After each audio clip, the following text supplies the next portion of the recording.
بسم اللہ الرحمن الرحیم وَلُوطًا إِذْ قَالَ لِقَوْمِهِ إِنَّكُمْ لَتَأْتُونَ الْفَاحِشَةَ مَا سَبَقَكُمْ بِهَا مِنْ أَحَدٍ مِنَ الْعَالَمِينَ أَإِنَّكُمْ لَتَأْتُونَ الرِّجَالَ رَبِّ اشْرَحْ لِي صَدْرِي وَيَسِّرْ لِي أَمْرِي وَاحْلُلْ عُقْدَةً مِّن لِّسَانِي يَفْقَهُوا قَوْلِي رَبِّ زِدْنِی عِلْمًا وَزِدْنِی فَہْمًا سبحانک لا علم لنا الا ما علمتنا انک انت العلیم الحکیم۔ ہماری گفتگو چل رہی تھی کبیرہ گناہوں کے حوالے سے کہ وہ کون کون سے اعمال ہیں جس کے نتیجے میں انسان کبیرہ گناہ کا مرتکب ہوتا ہے۔ اس میں سے کئی باتیں آپ کے سامنے گزشتہ 2 جمعات میں رکھی گئیں۔ اسی مضمون کو آگے بڑھاتے ہوئے والدین کی نافرمانی کرنا یہ بھی کبیرہ گناہ کے اندر شمار ہوتا ہے۔ رسول اللہ صلی اللہ علیہ وسلم نے ارشاد فرمایا ہے لا طاعۃ لمخلوق فی معصیۃ الخالق۔ اللہ تعالیٰ کی نافرمانی کے اندر مخلوق کی اطاعت اور فرما برداری نہیں ہے۔ والدین اگر کوئی ایسا کام کہتے ہیں کہ جو شریعت کی مخالفت میں نہیں ہے تو اولاد کی یہ ذمہ داری ہے کہ اس کو مانیں، اس کو تسلیم کریں۔ والدین اگر غیر شرعی کام کا حکم دیتے ہیں تو وہ بات نہیں مانی جائے گی۔ یہ نبی علیہ الصلوۃ والسلام کے اس فرمان سے واضح طور پر معلوم ہوتا ہے۔ والدین کی فرما برداری کرنا، ان کی اطاعت کرنا، یہ ہر مسلمان اولاد کے اوپر جو ہے یہ فرض ہے۔ قرآن مجید میں اللہ تعالیٰ نے فرمایا ہوا وَبِالْوَالِدَيْنِ إِحْسَانًا، والدین کے ساتھ نیکی کرنی ہے تم نے، اور فرمایا وَلَا تَقُل لَّهُمَا أُفٍّ وَلَا تَنْهَرْهُمَا، ان کو اف تک نہیں کہنا تم نے، ڈانٹنا بھی نہیں ہے، نرمی کے بازو ان کے لیے جھکا کر رکھنے ہیں۔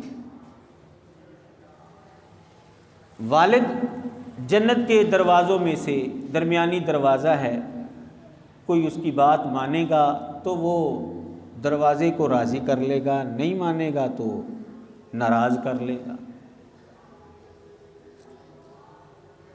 یہ اور اس طرح کے دیگر دلائل اس بات کے اوپر بین دلیل ہیں کہ والدین کی فرما برداری کرنا اور ان کی اطاعت کرنا یہ ضروری ہے، اولاد کی ذمہ داری ہے۔ لیکن اگر کوئی والدین کی نافرمانی کرتا ہے، جیسا کہ نبی علیہ السلام کے فرمان کے مطابق وہ حکم ایسا دیتے ہیں جو شریعت کے مطابق ہے اور وہ بندہ نہیں مانتا، تو وہ کبیرہ گناہ کا مرتکب ہو رہا ہے۔ نبی علیہ الصلوۃ والسلام نے فرمایا الا انبئکم باکبر الکبائر، کیا میں تم کو کبیرہ گناہوں میں سے بھی جو بڑے گناہ ہیں ان کے بارے میں نہ بتاؤں؟ کبیرہ گناہ ہیں اور ان کبیرہ گناہوں کے اندر بھی بڑے گناہ ہیں، یعنی جو سب سے بڑے گناہ شمار ہوتے ہیں وہ کون کون سے ہیں؟ نبی علیہ الصلوۃ والسلام نے فرمایا الاشراک باللہ، اللہ کے ساتھ کسی کو شریک ٹھہرانا، وعقوق الوالدین، اور والدین کی نافرمانی کرنا۔ تو یہ کبیرہ گناہوں کے اندر بھی جو بڑے بڑے گناہ ہیں نا، ان میں شمار ہوتا ہے والدین کی نافرمانی کرنا۔ تو والدین کی نافرمانی جو ہے وہ حرام ہے ہر مسلمان کے اوپر۔ ہاں اگر وہ شریعت کے خلاف حکم دے رہے ہیں تو پھر ان کی بات نہیں مانی جائے گی۔ قرآن مجید کے اندر بھی اللہ تعالیٰ نے اس چیز کا تذکرہ کیا ہے کہ اگر وہ تجھے مجبور کریں کہ تو اللہ کے ساتھ شریک ٹھہرا تو پھر تم نے اس کی بات نہیں ماننی، پھر والدین کی بات نہیں ماننی تم نے۔ یہ اسلام کا امتیاز ہے، اسلام کی یہ خوبی ہے کہ اسلام کے اندر والدین جب بڑھاپے کے اندر پہنچ جاتے ہیں تو اولاد کی ذمہ داری بن جاتی ہے۔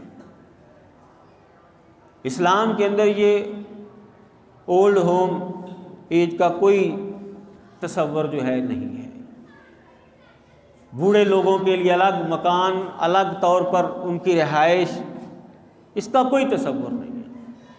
اولاد اپنے پاس ہی اپنے والدین کو رکھیں گے اور ان کی خدمت کریں گے۔ نبی علیہ الصلوۃ والسلام نے فرمایا تھا، ایک دفعہ آپ نے ممبر پر چڑھتے ہوئے آمین آمین آمین کہا 3 مرتبہ، تو اس میں سے ایک بات یہ تھی کہ آپ نے فرمایا جبریل نے آ کر کہا کہ جو اپنے والدین کو بڑھاپے کی حالت میں پالے اور ان کی خدمت کر کے جنت حاصل نہ کرے، اس کی ناک خاک آلود ہو۔ میں نے کہا آمین۔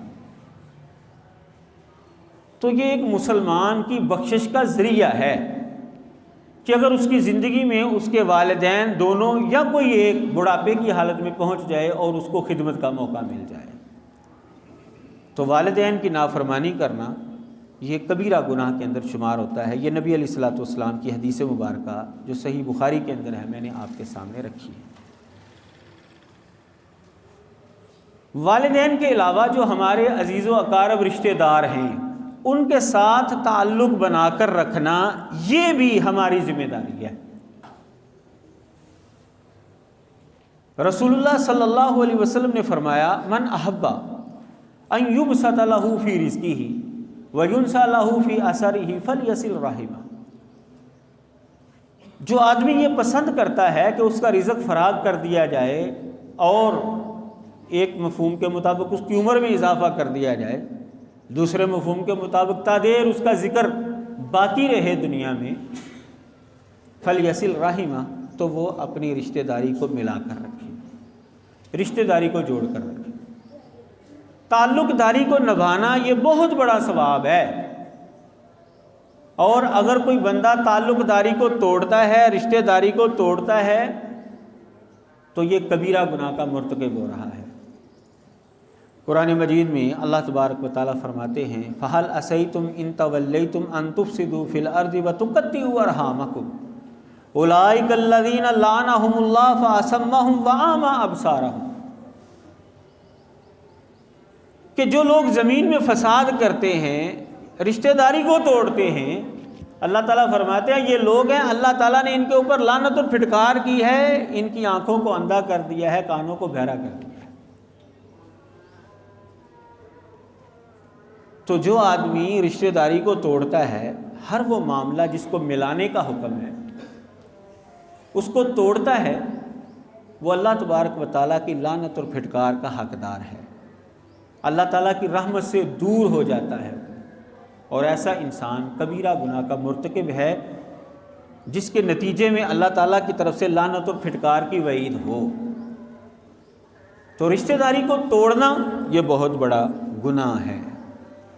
ہمارے ہاں رشتہ داری جوڑنے کا اور توڑنے کا ایک اپنا معیار جو ہے وہ مقرر کیا ہوا ہے، وہ یہ کہ لوگ یہ سمجھتے ہیں جی کو جی ہے، ہمارے گھر میں جو آئے گا ہم اس کے گھر میں جائیں گے، جو ہمارے بچے کی شادی پر آئے گا ہم اس کے شادی پر جائیں گے، جو ہمیں مٹھائی کا ڈبہ دے گا ہم اس کے گھر میں مٹھائی کا ڈبہ دیں گے، جو ہمارے ساتھ تعلق نہیں بنائے گا ہم اس سے 200 میل دور رہیں گے۔ یہ ہمارے ہاں معیار جو ہے سمجھا جاتا ہے تعلق داری کا، یہ معیار بالکل غلط ہے۔ تعلق داری کا معیار جو رسول اللہ صلی اللہ علیہ وسلم نے بیان فرمایا وہ یہ ہے، آپ نے فرمایا لیس الواصل بالمکافی، یہ عدلے کا بدلہ چکانے والا جو ہے یہ رشتہ داری جوڑنے والا نہیں ہے۔ میرا بھائی میرے گھر میں آئے گا تو میں پھر اس کے گھر میں جاؤں گا، یہ عدلے کا بدلہ ہے۔ یہ تو کوئی پرایا بندہ جو ہے وہ بھی آپ کے گھر میں مٹھائی کا ڈبہ لے کر آ جائے، خوشی کا اظہار کرے، تو آپ بھی اس کی خوشی میں پہنچ جاتے ہیں۔ رشتہ داری کا کیا مطلب ہوا پھر؟ نبی علیہ الصلوۃ والسلام نے فرمایا یہ عدلے کا بدلہ چکانے والا بندہ جو ہے یہ رشتہ داری جوڑنے والا نہیں ہے، یہ واصل نہیں ہے۔ واصل وہ ہے، رشتہ داری جوڑنے والا وہ ہے کہ رشتہ دار اس سے قطع تعلق ہی کرنا چاہتا ہے، یہ جوڑنا چاہتا ہے۔ وہ اس کے گھر میں مٹھائی کا ڈبہ لے کر نہیں آتا، یہ لے کر جاتا ہے۔ وہ اس کی خوشی میں شریک نہیں ہوتا، یہ اس کی خوشی میں شریک ہوتا ہے۔ وہ اس کو دعوت نہیں دیتا، یہ اس کو دعوت دیتا ہے۔ یہ ہے حقیقی طور پر واصل۔ عدلے کا بدلہ تو سارے چکا لیتے ہیں۔ تو رسول اللہ صلی اللہ علیہ وسلم نے جو ارشاد فرمایا ہے اس کو مد نظر رکھنا ہے۔ جو ہمارے عزیز و اقارب رشتہ دار ہم سے ملتے ہیں، ہم نے ان کے ساتھ بھی ملنا ہے، ان کے ساتھ بھی تعلق رکھنا ہے، اور جو عزیز و اقارب رشتہ دار ہم سے دور بھاگتے ہیں، ہم نے کوشش کرنی ہے ہم ان کے ساتھ بھی مل کر رہیں، ہم ان کے ساتھ بھی اچھا برتاؤ کریں، ہم ان کے ساتھ بھی رشتہ داری جوڑ کر رکھیں۔ یہ ہے حقیقی طور پر رشتہ داری کو ملانے والا۔ ایک صحابی رسول اللہ صلی اللہ علیہ وسلم کے پاس آیا، اللہ کے نبی صلی اللہ علیہ وسلم، میں بڑی کوشش کرتا ہوں کہ اپنے رشتہ داری کو ملا کر رکھوں، رشتہ داروں کے ساتھ اچھا برتاؤ کروں، لیکن وہ ہمیشہ جو ہے وہ مجھے دور ہی کرتے ہیں، وہ مجھ سے دور ہی بھاگتے ہیں، رشتہ داری کو توڑنے کی کوشش ہی کرتے ہیں۔ آپ نے فرمایا کہ اگر تو اس کے باوجود ان کے ساتھ رشتہ داری جوڑنے کی کوشش کرتا ہے، وہ تجھ سے بھاگ رہے ہیں، کأنما تصفهم الملّہ، گویا کہ تو ان کو ریت کے ذرات کھلا رہا ہے، تو ان کے ساتھ رشتہ داری جوڑتا ہے، وہ توڑتے ہیں، تیرا ثواب اللہ تعالیٰ کے ہاں لکھا جا رہا ہے اور ان کا گناہ اللہ تعالیٰ کے ہاں لکھا جا رہا ہے۔ غلطی وہ کر رہے ہیں، تو نہیں کر رہا، تو اپنا فریضہ ادا کر رہا ہے، گویا کہ تو ان کو ریت کے ذرات کھلا رہا ہے۔ تو رشتہ داری کا معیار جوڑنے کا اور توڑنے کا ہمارا نہیں ہے، یہ اللہ اور اللہ کے رسول کی طرف سے جو وضع کردہ ہے اس کے مطابق رشتہ داری ہماری جڑے گی اور اس کے مطابق ہماری رشتہ داری ٹوٹے گی۔ تو جو رشتہ دار ہم سے نفرت کرتا ہے، ہم سے دور بھاگتا ہے، ہمیں اپنی خوشی غمی کے اندر شریک ہونے کی دعوت نہیں دیتا، اس کے باوجود ہم نے اس کے ساتھ رشتہ داری جوڑ کر رکھنی ہے، یہ ہے حقیقی طور پر رشتہ داری کو ملانے والا۔ تو جو آدمی رشتہ داری کو توڑتا ہے، اللہ تبارک و تعالیٰ کے فرمان کے مطابق وہ اللہ کی لعنت اور پھٹکار کا حقدار ہے اور وہ کبیرہ گناہ کا مرتکب ہو رہا ہے۔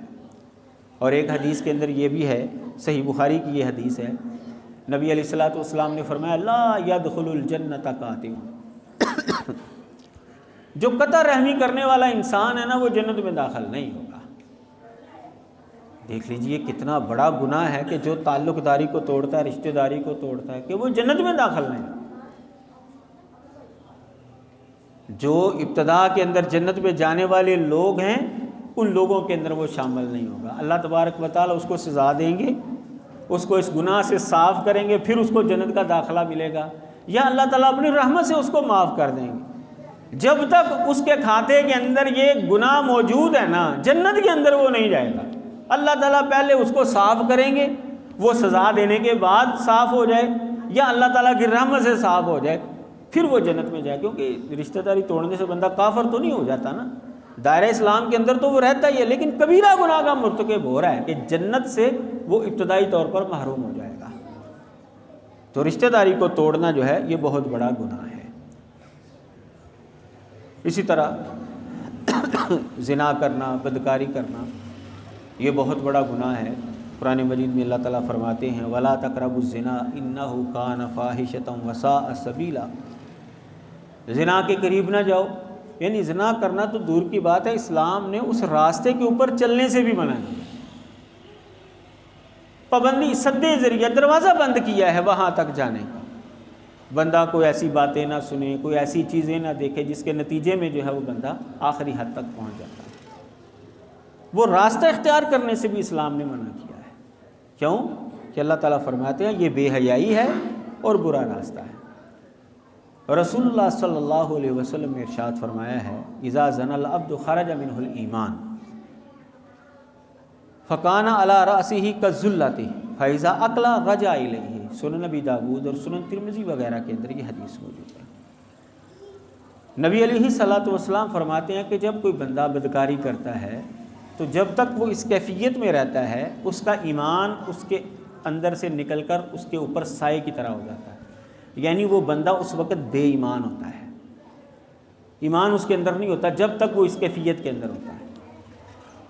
فرمایا وَإِذَا أَقْلَا رَجَعَ إِلَيْهِ، جب اس کی یہ کیفیت ختم ہو جاتی ہے تو ایمان جو ہے اس کا پھر واپس آ جاتا ہے۔ یہ اتنا بڑا گناہ ہے، اتنا بڑا گناہ ہے، اللہ تبارک و تعالیٰ کو اتنی نفرت ہے اس حرکت سے کہ اللہ تعالیٰ اس کیفیت کے اندر اس بندے سے ایمان کو نکال لیتے ہیں۔ اور بندہ گناہ کرتا ہے نا، ایمان اس کے اندر ہی رہتا ہے، لیکن یہ حرکت ایک ایسی ہے کہ اللہ تعالیٰ اس سے اس وقتی طور پر ایمان جو ہے وہ خارج کر دیتے ہیں۔ وہ بندہ اس وقت بالکل ایمان سے خالی ہوتا ہے۔ نبی علیہ السلام نے فرمایا کالظلہ، وہ سائے کی طرح، اس کے اوپر ایسے سائے کی طرح جو ہے وہ کھڑا ہوتا ہے۔ جب وہ کیفیت اس کی ختم ہوتی ہے پھر وہ ایمان اس کے اندر داخل ہوتا ہے۔ اور ایک راوی کہتے ہیں کہ جب پھر وہ واپس آتا ہے تو پھر وہ پورا تو واپس نہیں نہ آتا۔ ظاہر ہے یہ گناہ کرنے سے انسان کی ایمانی کیفیت کے اندر جو ہے وہ لامحالہ کمزوری آتی ہے۔ تو یہ اتنا بڑا گناہ ہے، اتنا بڑا گناہ ہے کہ اللہ تعالیٰ نے وہ راستہ وہاں تک لے جانے والا اس کے اوپر چلنا بھی منع کیا ہے، اور اگر بندہ اس کیفیت کے اندر ہوتا ہے تو اس وقت ایمان اس سے نکل جاتا ہے۔ معلوم ہوا کہ یہ بھی بہت بڑا گناہ ہے۔ اسی طرح کبیرہ گناہ کے اندر ہم جنس پرستی، یہ بھی بہت بڑا گناہ ہے۔ آپ اندازہ کریں کہ یہ کتنا بڑا گناہ ہے۔ ہمارے دور حاضر کے اندر ٹرانسجینڈر قانون وغیرہ کے نام پر جو ہے یہ ہم جنس پرستی کو جو ہے وہ رواج دینے کی کوشش کی جا رہی ہے۔ عجیب معاملہ ہے کہ یہ کتنا بڑا گناہ ہے۔ آپ اندازہ کریں، نبی علیہ الصلوۃ والسلام نے ارشاد فرمایا ہے من وجدتموہ یعمل عمل قوم لوط فاقتلوا الفاعل والمفعول بہ، جس انسان کو تم ہم جنس پرستی کرتے ہوئے پاؤ دونوں کو قتل کر دو، دونوں واجب القتل ہے۔ قوم لوط کے اندر یہ بیماری پائی جاتی تھی۔ اللہ تعالیٰ نے لوط علیہ الصلوۃ والسلام کو ایک قوم کی طرف نبی بنا کر بھیجا، تو ان کے اندر یہ بیماری پائی جاتی تھی۔ قرآن مجید میں اللہ تعالیٰ نے اس کا تذکرہ کیا ہے وَلُوطًا إِذْ قَالَ لِقَوْمِهِ، اور لوط کو بھیجا ہم نے جب اس نے اپنی قوم کو کہا اِنَّكُمْ لَتَأْتُونَ الْفَاحِشَةَ، تم ایسی بے حیائی کی حرکت کر رہے ہو مَا سَبَقَكُمْ بِهَا مِنْ أَحَدٍ مِنَ الْعَالَمِينَ، تم سے پہلے دنیا میں کبھی کسی نے کی ہی نہیں، ایسی بے حیائی کی حرکت تم کر رہے ہو۔ وہ حرکت کیا تھی؟ اِنَّكُمْ لَتَأْتُونَ الرِّجَالَ، ہم جنس پرستی تھی ان کے اندر، مردوں کا مردوں کے ساتھ معاملہ۔ اللہ تبارک و تعالیٰ نے فرمایا ہے کہ ایسی یہ سب سے پہلے دنیا کے اندر جو ہے یہ لوگ آئے تھے جنہوں نے یہ حرکت کی تھی۔ آپ اندازہ کریں نبی علیہ الصلوۃ والسلام کی اگر دعا نہ ہوتی کہ میری امت جو ہے نا یا اللہ یہ تباہ نہ ہو جیسے پہلی امتیں تباہ ہوئی ہیں، تو آپ اندازہ کریں قرآن مجید کے اندر آپ قوموں کے وہ گناہ پڑے نا جس کی وجہ سے وہ قوم تباہ ہوئی ہے، وہ مجموعی طور پر آپ کو لوگوں کے اندر جو ہے وہ سارے کے سارے نظر آئیں گے۔ اگر نبی علیہ الصلوۃ والسلام کی وہ قوم کے اندر ایک گناہ ایسا تھا جس کی وجہ سے ایک گناہ تھا جس کی وجہ سے وہ قومیں تباہ ہوئیں، اور وہ سارے کے سارے ان کے اندر پائے جاتے ہیں، یہ صرف نبی علیہ الصلوۃ والسلام کی دعا کی برکت ہے کہ ہم بچے ہوئے، وگرنہ جو ہماری صورتحال ہے وہ بچنے والی حالت کوئی نہیں ہے ہماری۔ تو یہ قانون بنا کر جو ہے یہ جواز مہیا، جی آزادی ہے، جی آزادی ہے، بھائی آزادی ٹھیک ہے، آزادی ہے، لیکن آزادی کی بھی کچھ حدود ہوتی ہیں۔ اب جو لوگ آزادی آزادی کہتے ہیں نا، جب ان کے گھر کے اندر کوئی اس طرح کا معاملہ ہوتا ہے نا پھر ان کو پتہ چلتا ہے آزادی ہے کہ نہیں ہے۔ آزادی کا نام لے کر جو ہے وہ بالکل بے راہ روی کے اوپر قوم کو ڈال دینا، یہ قطعاً جو ہے اسلام اس کی اجازت نہیں دیتا۔ بلکہ دنیا کے اندر آپ کسی بھی ملک کے اندر چلے جاؤ، جو سب سے بڑے کہتے ہیں جی ہم آزاد ہیں، جی ہمارے ملک میں جو ہے ہر بندہ آزاد ہے، وہاں پر بھی آزادی کے بھی قانون ہیں، وہاں پر بھی قوانین ہیں۔ قانون جو ہے وہ صرف جانوروں کے اندر نہیں ہوتے، دنیا کے اندر جہاں پر بھی انسان موجود ہوں گے نا وہاں پر کوئی نہ کوئی قانون ضرور لاگو ہوگا۔ یہ ممکن ہی نہیں ہے کہ بغیر قانون کے انسان جو ہے وہ رہ سکے۔ مادر پدر آزادی جو ہے نہ کوئی مذہب اس کی اجازت دیتا ہے، نہ اخلاق اس کی اجازت دیتا ہے، اور نہ ہی یہ دور حاضر کے قوانین اس کی اجازت دیتے ہیں۔ صرف ان باتوں کی اجازت دے رہے ہیں جو ان کی مرضی کی ہیں۔ آپ انگلینڈ کے اندر جا کر ملکہ کے خلاف یا بادشاہ کے جو ان کا ہے ان کے خلاف کو بات کر کے دکھائیں ذرا، آپ پتہ چل جائے گا آپ کو آزادی ہے کہ نہیں ہے۔ ہولوکاسٹ کے حوالے سے آپ یہودیوں کے متعلق بات کر کے دکھائیں، پتہ چل جائے گا آپ کو آزادی ہے کہ نہیں ہے۔ لیکن بے حیائی کے متعلق جو ہے جی آزادی ہے، جی ہر بندہ آزاد ہے، جی ہر بندہ، بھی اگر ہر بندہ آزاد ہے تو باقی کام بھی کرنے دو پھر لوگوں کو۔ ادھر تم نے قوانین جو ہے وہ وضع کہ نہیں جی یہ کام کرنے کی اجازت نہیں ہے، یہ کام کرنے ہمارے ملک میں آپ بغیر ویزے کے آ نہیں سکتے۔ کیوں جی یہ کیوں قانون بنا؟ یہ آزادی نہیں ہے۔ ہمارے ملک میں آپ یہ کام نہیں کر سکتے، بغاوت نہیں آپ کر سکتے۔ کیوں جی آزادی نہیں ہے؟ میں نہیں چاہتا اس بادشاہ کو، میں اس کو قتل کرنا چاہتا ہوں تو مجھے پھر اجازت دیں میں اس کو قتل کر دوں۔ نہیں جی یہ آپ کو اجازت نہیں ہے۔ یہ ممکن ہی نہیں ہے کہ بندہ جو ہے وہ مادر پدر آزاد جو ہے وہ رہ سکے۔ صرف انہی باتوں کے حوالے سے یہ شوشہ اڑایا جاتا ہے جو بے حیائی والے معاملات ہیں اور اسلام جن سے منع کرتا ہے۔ تو بہرحال یہ اور اس طرح کے دیگر معاملات جو ہیں ہم جنس پرستی، یہ بھی کبیرہ گناہ کے اندر آتا ہے، اور جو انسان ایسی حرکت کرتا ہوا پایا جائے گا شرعی اعتبار سے اس کی سزا یہ ہے کہ اس کو قتل کر دیا جائے۔ فاقتلوا الفاعل والمفعول به، دونوں کو قتل کر دیا جائے۔ اور اسی طرح نبی علیہ الصلوۃ والسلام کا یہ فرمان بھی ہے، سنن ترمذی کے اندر یہ روایت موجود، جو پہلی حدیث میں نے آپ کو سنائی وہ سنن نبی داؤد کے اندر اور سنن ترمذی کے اندر، جو بھی آپ کو سنانے لگا ہوں یہ سنن ترمذی کی حدیث ہے۔